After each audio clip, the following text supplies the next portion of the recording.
Minasyaitonirrajim. Bismillahirrahmanirrahim. Alhamdulillahi alamin. Wa sallallahu ala sayyidina Muhammadin wa alihi at-tayyibin at-tahirin wa ashabihil muntajabin. Asyhadu an la ilaha illallah wahdahu la syarikalah wa asyhadu anna Muhammadan abduhu wa rasuluh la nabiyya ba'da. Assalamualaikum jami'an warahmatullahi ta'ala wabarakatuh. Alhamdulillahirabbil alamin, puja dan puji syukur kita panjatkan kepada Allah Subhanahu wa taala. Salawat dan salam kepada Rasulullah sallallahu alaihi wasallam, keluarganya yang disucikan, sahabat-sahabatnya yang dimuliakan, serta kita semua mudah-mudahan termasuk di dalamnya yang kelak akan mendapatkan syafaat dari Rasulullah sallallahu alaihi wasallam kelak di kemudian hari. Shaimin dan shaimat yang dirahmati Allah Subhanahu wa taala. Pada pertemuan kali ini kita akan mencoba melihat satu topik tentang hidup sederhana serta menjaga alam dan mencegah kerusakan di muka bumi. Semuanya adalah perintah Al-Quran dan semuanya dalam rangka membangun kekuatan diri kita dan juga umat serta keselamatan kita di akhirat. Al-Quran menegaskan salah satu perintah penting, yaitu kita dianjurkan untuk hidup sederhana dan tidak berlebih-lebihan. Potongan ayat 31 surah Al-A'raf menegaskan wa kulu washrabu wala tusrifu innahu la yuhibbul musrifin. Dan makanlah serta minumlah, tetapi jangan berlebih-lebihan, sebab Allah tidak menyukai orang yang berlebih-lebihan itu. Shaimin dan shaimat yang dirahmati Allah Subhanahu wa taala. Rasanya potongan ayat ini sangat relevan dengan suasana kita sekarang, yaitu di bulan suci Ramadan. Kita diminta untuk menahan lapar dan dahaga semenjak fajar terbit sampai gelapnya malam. Ini sebetulnya bukan sekedar upaya untuk menahan lapar dan dahaga saja, atau menahan hal-hal yang membatalkan puasa menurut syariat, tetapi ada satu pesan penting di dalamnya, yakni bahwa kita diminta untuk hidup sederhana, tidak memboroskan segala yang kita miliki. Memang benar bahwa mungkin makanan dan minuman itu adalah milik kita, hasil kerja kita, tetapi tidak juga berarti bahwa karena itu adalah hasil dari jerih payah kita, kemudian kita boleh memboroskannya dalam penggunaannya sehari-hari. Secara pribadi demikian, tapi begitu juga sebenarnya dengan interaksi kita terhadap semesta. Apa yang membuat kerusakan yang berdampak pada munculnya krisis global saat ini tidak lain adalah cara hidup manusia yang boros. Keborosan itu dapat memicu satu sifat di dalam diri manusia, yaitu greedy atau kerakusan. Kerakusan inilah yang menyebabkan semua tombol-tombol industri yang hidup dan menghidupi dunia modern ini melakukan eksploitasi yang tidak terbatas, eksploitasi yang berlebihan terhadap sumber daya alam. Apa akibatnya? ialah kerusakan demi kerusakan, dan kemudian ancaman terhadap masa depan kehidupan bumi yang kita itu ada di dalamnya.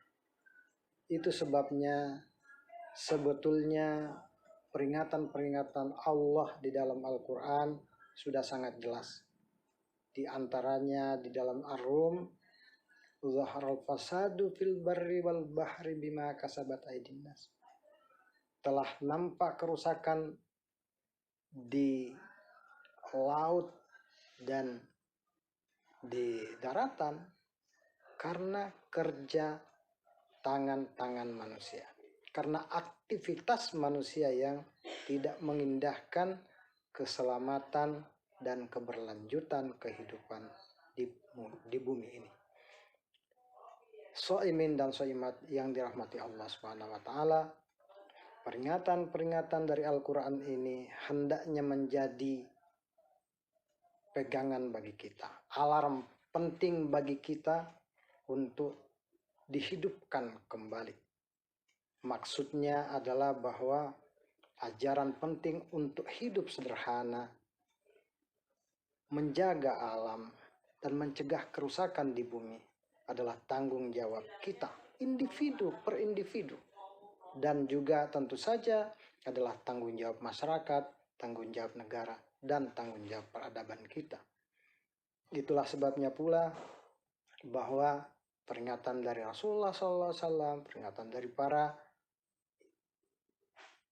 ulama, para pemuka agama, bahkan hukum negara kita pun itu juga perlu kita indahkan.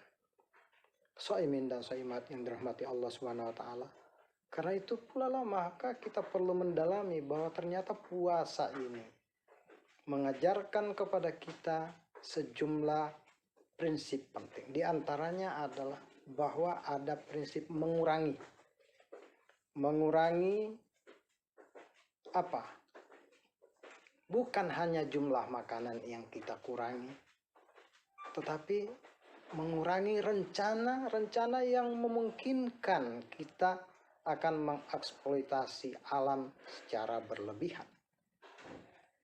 Begitu juga ada namanya ajaran mengendalikan. Selain mengurangi, juga mengendalikan. Pada umumnya kita diarahkan untuk memahami bahwa mengendalikan itu adalah mengendalikan hawa nafsu. Oke?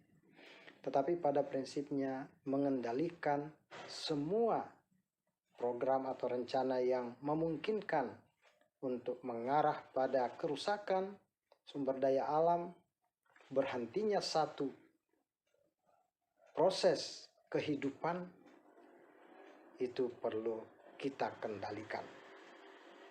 Berikutnya adalah menyederhanakan. Jadi semua perilaku kita, semua keinginan kita upayakan untuk terkendali, tapi juga diupayakan agar itu sederhana saja. Tidak ada mengumbar kemewahan. Bukanlah satu kesuksesan ketika seseorang tampil dengan kemewahannya, dipuji-puji orang, dielu-elukan di mana-mana, hanya karena kelihatan bahwa dia sudah berada pada satu kelas yang megah dan mewah. Mengumbar kemewahan bukanlah ajaran puasa. Justru sebaliknya, menampakkan kesederhanaan adalah ajaran yang ingin dipetik dari puasa itu. Puasa juga mengajarkan berbagi.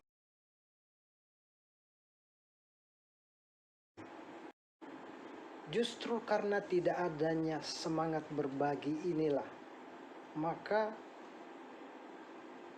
kecenderungan manusia untuk menumpuk kekayaan, menumpuk kemewahan, dan sebagainya terus-menerus tumbuh, dan akhirnya tadi yang menjadi sasaran buruknya adalah sumber daya alam kita. Oleh sebab itu, mengurangi, mengendalikan, menyederhanakan, dan berbagi menjadi bagian terpenting dari gaya hidup baru yang harus lahir dari orang-orang yang lulus dalam madrasah Ramadan.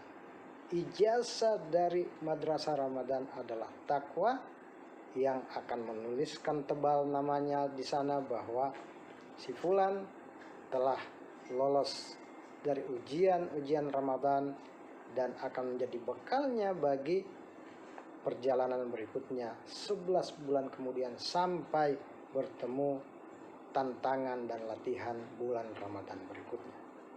Insya Allah mudah-mudahan apa yang kita upayakan dalam Ramadan kali ini bermanfaat dalam rangka meningkatkan diri kita untuk mencapai derajat takwa yang implementasi dan manifestasinya itu adalah tadi mengurangi, mengendalikan, menyederhanakan, berbagi, sehingga sifat-sifat kerakusan, sifat-sifat tamak yang ada pada diri kita itu dapat dihindarkan dan dibersihkan, sehingga kita lahir menjadi manusia yang sederhana, menjaga alam semesta, dan juga mencegah kerusakan di permukaan bumi. Demikian tausiah kita pada sore hari menjelang buka puasa ini. Mudah-mudahan ada manfaatnya, utamanya kepada al-fakir sendiri dan kepada jamaah semuanya. Hadanallahu wa iyyakum ajmain. Walillahil izzata wali rasulihi walil mu'minin. Dumtum fil khair wal barakati wan najah. Assalamualaikum warahmatullahi wabarakatuh.